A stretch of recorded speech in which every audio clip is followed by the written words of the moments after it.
जय श्री राम। नमस्कार दोस्तों, स्वागत है आपका हमारे YouTube चैनल शास्त्र ज्ञान में। वीडियो शुरू करने से पहले वीडियो को प्यारा सा लाइक और अपने दोस्तों के साथ शेयर जरूर करें। दोस्तों, क्यों महिलाओं को पीरियड्स के दौरान पति से दूर रहना चाहिए? क्या महिलाएं इस समय में पूजा पाठ कर सकती हैं? क्या इस मासिक धर्म के दौरान महिलाएं व्रत रख सकती हैं? और क्या है वह गलती जो महिलाओं को मासिक धर्म के दौरान भूल से भी नहीं करनी चाहिए? जानेंगे हम आज की वीडियो में। तो पूरी जानकारी के लिए इस वीडियो को अंत तक जरूर देखिएगा। दोस्तों, जैसा कि आप जानते हैं कि अधिकतर धर्मों में महिलाओं को मासिक धर्म के दौरान अपवित्र और अशुभ माना जाता है। आपने देखा होगा कि इन दिनों में महिलाओं को मंदिर जाने या फिर घर के पूजा घर में भी जाने की इजाजत नहीं होती।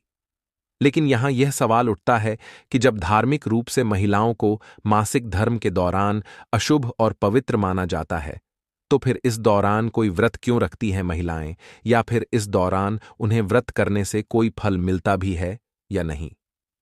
क्या यह शास्त्रों मत है? अगर हां, तो इसके पीछे क्या कारण है? आज के इस वीडियो में हम आपको महिलाओं के मासिक धर्म से जुड़े ऐसे ही कुछ सवालों का जवाब देने का प्रयत्न करेंगे।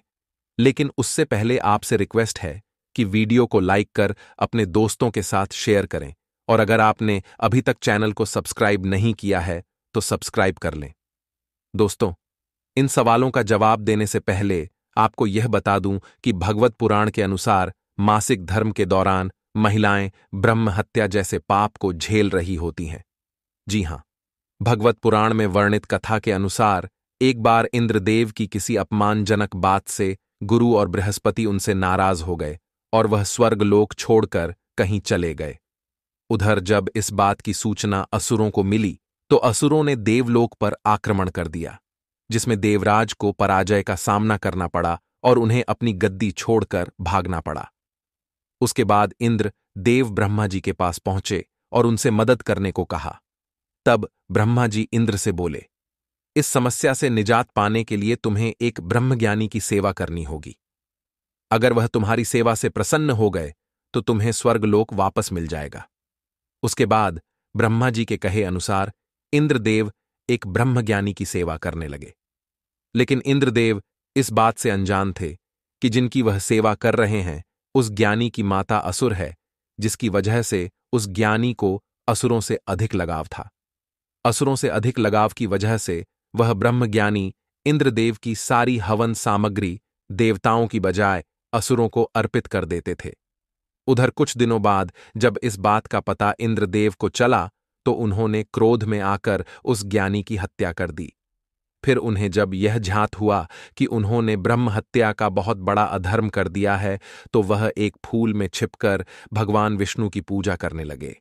कुछ दिनों बाद भगवान विष्णु जी इंद्रदेव की पूजा से प्रसन्न होकर प्रकट हुए और उन्हें बोले, हे देवराज, ब्रह्म हत्या जैसे पाप से मुक्ति के लिए तुम्हें पेड़, भूमि, जल और स्त्री में अपना थोड़ा थोड़ा पाप बांटना होगा। साथ में सभी को एक एक वरदान भी देना होगा। उसके बाद इंद्रदेव सबसे पहले पेड़ के पास अपना पाप का अंश लेने का अनुरोध करने जाते हैं, तो पेड़ ने पाप का 1/4 हिस्सा ले लिया। जिसके बाद इंद्रदेव ने पेड़ को वरदान दिया कि मरने के बाद तुम चाहो तो स्वयं ही अपने आप को जीवित कर सकते हो।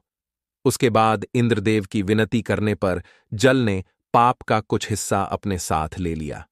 बदले में इंद्रदेव ने उसे अन्य वस्तुओं को पवित्र करने की शक्ति प्रदान की। इसी तरह भूमि ने भी इंद्रदेव के पाप का कुछ अंश स्वीकार कर लिया, जिसके बदले इंद्रदेव ने भूमि को वरदान दिया कि उस पर आई चोटें अपने आप भर जाएंगी। और अंत में इंद्रदेव स्त्री के पास पहुंचे तो स्त्री ने बाकी बचा पाप का सारांश अपने ऊपर ले लिया।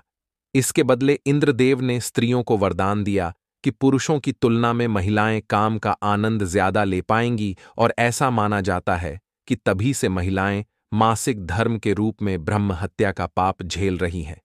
तो दोस्तों, जैसा कि आपने कथा में देखा कि जब इंद्रदेव ब्रह्म हत्या के पाप को झेल रहे थे तो उन्होंने फूल में छिपकर भगवान विष्णु की आराधना की थी, परंतु उस समय न तो उनके सामने कोई भी विष्णु जी की प्रतिमा थी और न ही वह किसी मंदिर में थे।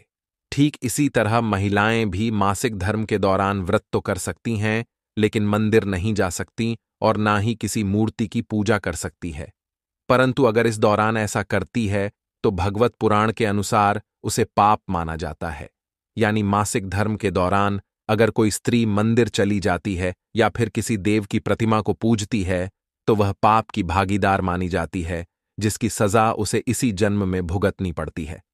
लेकिन आपको यह भी बता दूं कि इस दौरान महिलाएं मानसिक रूप से कमजोर हो जाती है। इसीलिए उनका तिरस्कार करने की बजाय उनका मनोबल बढ़ाने का कार्य करें, क्योंकि कई जगह ऐसा देखा जाता है कि जानकारी के अभाव में लोग मासिक धर्म के दौरान बुरा बर्ताव करते हैं। महिलाओं के साथ तो आपको ऐसा नहीं करना चाहिए। इसी के साथ दोस्तों, इस समय में महिलाएं शारीरिक रूप से भी कमजोर होती हैं। वह इस समय काफी पीड़ा का सामना कर रही होती है। इसीलिए ऐसे समय में पति के साथ शारीरिक संबंध बनाना नहीं चाहिए और इसीलिए इस समय में पत्नियों को पति से दूर रहने को कहा जाता है। और स्वच्छता के लिहाज से भी यह बिल्कुल सही है। दोस्तों, इस समय में महिलाओं को शारीरिक श्रम से भी बचना चाहिए। साथ ही दोस्तों, महिलाओं के मासिक धर्म के दौरान ये बातें आपको और आपके पूरे परिवार की समृद्धि को खत्म कर सकती हैं। आपको इन बातों का खास ख्याल रखना चाहिए। आपको बता दें, ऐसा आटा भूल कर भी न खाएं। घर का मुखिया कंगाल हो सकता है। घर में बच्चे बड़े बीमार पड़ सकते हैं। महिलाओं का रखा आटा पितृदोष का कारण बन सकता है। दोस्तों, रसोई घर वो जगह है जहां पर महिलाओं का राज चलता है। रसोई घर में महिलाएं अपने हाथों से तरह तरह के पकवान बनाकर खिलाती हैं, जिससे परिवार में हर एक सदस्य को ऊर्जा प्राप्त होती है। लेकिन क्या आप जानते हैं कि भूलकर भी ऐसा आटा कभी भी नहीं खाना चाहिए? दोस्तों, शास्त्रों के अनुसार किसी भी महिला को मासिक धर्म के दौरान रसोई घर में जाकर भोजन नहीं बनाना चाहिए, आटा नहीं गूंथना चाहिए, सब्जी नहीं काटनी चाहिए, चाय आदि भी नहीं बनाना चाहिए। इसके पीछे का कारण यह है कि आयुर्वेद के अनुसार महिलाओं को ऐसे समय में पीड़ाओं से मुक्त नहीं माना जाता। इसी कारण किसी बीमार व्यक्ति से या मासिक धर्म होने के दौरान महिलाओं के हाथों द्वारा भोजन बनवाने पर या उस भोजन को ग्रहण करने पर शुभ नहीं माना जाता। ऐसा खाना दूषित माना जाता है। हमारे शास्त्रों में बताया जाता है कि ऐसे समय में महिलाओं का मान सम्मान करना चाहिए और उन्हें आराम पूर्वक घर में विश्राम करने देना चाहिए। अक्सर परिवार में कई लोग ऐसे होते हैं जो महिलाओं के मासिक धर्म के दौरान उनसे काम काज करवाते हैं, जो कि पूरी तरह से गलत है, क्योंकि यह समय महिलाओं के आराम करने का होता है। ऐसे समय में जब कोई बीमार व्यक्ति या महिला रसोई घर में खाना बनाएगी तो उसके अंदर से निकलने वाले बुरे अवशेष खाने में जाएंगे, जिसके कारण जो भी व्यक्ति इस भोजन को ग्रहण करेगा उसे दोष लगता है। जाहिर सी बात है, जब उसे दोष लगेगा तो घर में दरिद्रता वास करेगी, जिसके कारण आपका जीवन कष्टकारी हो सकता है। अब दोस्तों, पहले के समय में ज्वाइंट फैमिली हुआ करती थी। परिवार साथ में रहते थे घर में और महिलाएं होती थीं। अब न्यूक्लियर फैमिली का जमाना है। सब अलग अलग रहते हैं, तो हर एक के घर में यह पॉसिबल नहीं होता है कि मासिक धर्म के दौरान महिलाएं किचन का काम न करें, क्योंकि अगर इस समय में महिलाएं काम न करें तो ऐसे में परिवार को मुश्किल हो जाती है। तो ऐसे में एक तो आप स्वच्छता का ख्याल रखें, बिना नहाए आप किचन में न जाएं। दूसरी बात आप क्या कर सकती हैं कि जिस समय में आपको पेन हो रहा है, पीड़ा हो रही है या दर्द हो रहा है, तो उस समय में आप खाना न बनाएं। पर्टिकुलर उस समय आप आराम करें, क्योंकि जैसा कि मैंने आपको बताया कि जब भी किसी बीमार व्यक्ति के द्वारा अगर खाना बनाया जाता है तो जो भी व्यक्ति उस खाने को ग्रहण करता है उसे दोष लगता है, उसे पाप लगता है। तो इसीलिए आप थोड़ा आगे पीछे खाना बनाएं, लेकिन जिस पर्टिकुलर टाइम पर आपको पेन हो रहा है उस समय खाना बनाने की गलती न करें। दोस्तों, आज की जानकारी यहीं पर समाप्त करते हैं। आशा करता हूं हमारे द्वारा बताई गई जानकारी आपको पसंद आई होगी। दोस्तों, पसंद आई हो तो वीडियो को प्यारा सा लाइक और अपने YouTube चैनल शास्त्र ज्ञान को सब्सक्राइब करना ना भूले, ताकि ऐसी जानकारी आपको सबसे जल्द प्राप्त हो सके। साथ ही दोस्तों, कमेंट बॉक्स में जय मां लक्ष्मी जरूर लिखें। मिलते हैं किसी एक नई जानकारी के साथ।